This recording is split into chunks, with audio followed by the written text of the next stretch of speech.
Ya está con nosotros Carla Ceseña. Buenas noches, Carla, ¿cómo estás? Hola, Bere, muy bien. ¿Y tú? Bien, también. Acá muy ansiosa por ver qué nos traes el día de hoy. ¿Qué libro nos vas a recomendar?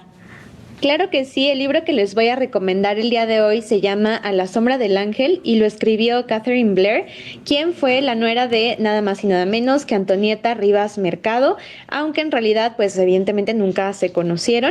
Y bueno, Antonieta Rivas Mercado, como sabemos, fue un personaje súper relevante para el entorno cultural del siglo XX, aunque usualmente se le recuerda o quizás han escuchado de ella porque pues fue la hija de El Oso Rivas, es decir, Antonio Rivas Mercado, quien fue el arquitecto que diseñó la columna de la Independencia, pero bueno, pues también a veces se le recuerda a Antonieta por haber tenido un papel fundamental para la creación del Teatro Ulises, por haber sido mecenas, por supuesto, del grupo de los contemporáneos, aunque también fue parte de este grupo porque ella también escribió, y bueno, pues además estaba involucrada con el entorno y los personajes ilustres de la época como Salvador Novo, Villaurrutia, también por ahí tuvo contacto con Diego Rivera, y bueno, todos estos personajes aparecen, por supuesto, en A la sombra del ángel. Y bueno, pues también tuvo otro papel súper fundamental para armar la Orquesta Sinfónica de México. Y bueno, pues este libro surge porque la autora, Catherine Blair, se casó con su único hijo, que fue Donald Blair Rivas Mercado.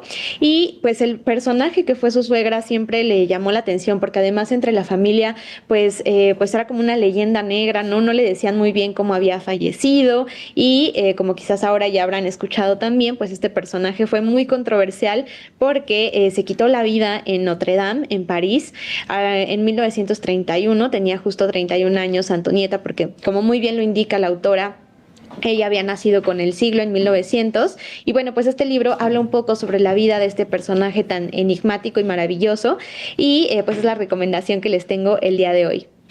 Oye, pues muy impresionante, de verdad. Yo no conocía este libro ni esta historia y ahorita ya me quedé muy picada con esto que nos cuentas. Sobre todo también me parece que desde el título es un título muy bonito, ¿no? O sea, cómo mostrar las cosas que ocurren en la ciudad a la sombra del ángel. Sí, totalmente. Y bueno, además, uno de los escenarios que además les recomiendo muchísimo para que vayan a visitar en cuanto puedan, sobre todo si no conocían al personaje como tú, Bere, es la Casa Rivas Mercado, que fue el hogar de Antonieta Rivas Mercado y su familia, pues durante prácticamente una gran parte de su vida, ¿no? Y esta es uno de los escenarios que aparecen en el libro, incluso habla un poco por ahí de los conflictos que llegó a tener Antonio Rivas Mercado en la construcción de lo que hoy conocemos como el Ángel de la Independencia. Y bueno, también habla de cómo ella fue una mujer súper inteligente que llegó a dominar 5 idiomas y que viajó por el mundo y era una excelente bailarina. Y bueno, pues yo creo que era una mujer muy adelantada para su época y que desafortunadamente pues al final de su vida tuvo muchas presiones y decidió terminar con ella, pero a pesar de esto dejó una huella pues muy marcada en la Ciudad de México. De hecho, se pueden reconstruir otros lugares en los que estuvo porque parte de la herencia que le dejó el Oso Rivas Antonieta fue el claustro de Sor Juana, por ejemplo, ¿no? Porque antes en el Porfiriato, cuando Antonio Rivas Mercado no era tan reconocido, le llegaron a pagar con ciertos edificios que todavía podemos ver en la ciudad, y de hecho ahí Antonieta hizo un club de baile, ¿no? Que era el Smyrna Dancing Club, también conocido antes como el Pirata. Y entonces hay muchos lugares que nos hablan de la vida de esta mujer, que además tiene otros títulos porque sí se han editado sus obras, como el Diario de Burdeos, y también otras obras completas casi en su totalidad en 2 tomos editados por el siglo XXI. Pero bueno, si apenas están llegando a conocer este personaje y sobre todo la historia, y si quieren leer a la Ciudad de México, les recomiendo muchísimo A la sombra del ángel. Oye, ¿qué otro lugar aparece? Digo, ya nos mencionabas obviamente el ángel, ya nos mencionaste la casa de Rivas, pero ¿qué otros lugares aparecen? Sí, pues muchísimos, porque en realidad Antonieta vive en una época donde, sobre todo lo que hoy es el centro histórico, pues es algo súper emblemático. Entonces ahí también aparecen muchos de esos lugares por los que ella llegó a transitar y creo que es muy emocionante. Yo principalmente destacaría la Casa Rivas, porque además el libro tuvo un papel fundamental para que este espacio se recuperara. Y la recuperación de este ahora museo llevó alrededor de una década.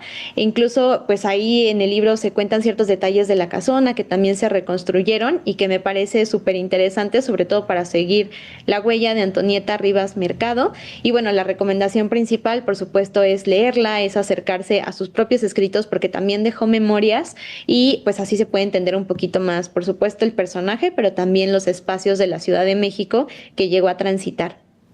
Perfecto. Oye, Carla, ¿este libro dónde lo podemos conseguir? ¿Es fácil? Sí, es fácil. En realidad, la primera edición me parece que se publicó en 1995, pero la editorial Planeta lo volvió a hacer otra edición y ahora es muy sencillo de conseguir. De hecho, se vende en la Casa Rivas Mercado o en cualquier librería, así que es fácil de conseguir y me parece que también hay versiones digitales en Internet Archive por si prefieren leer en digital. Así que es un libro accesible y bueno, pues por supuesto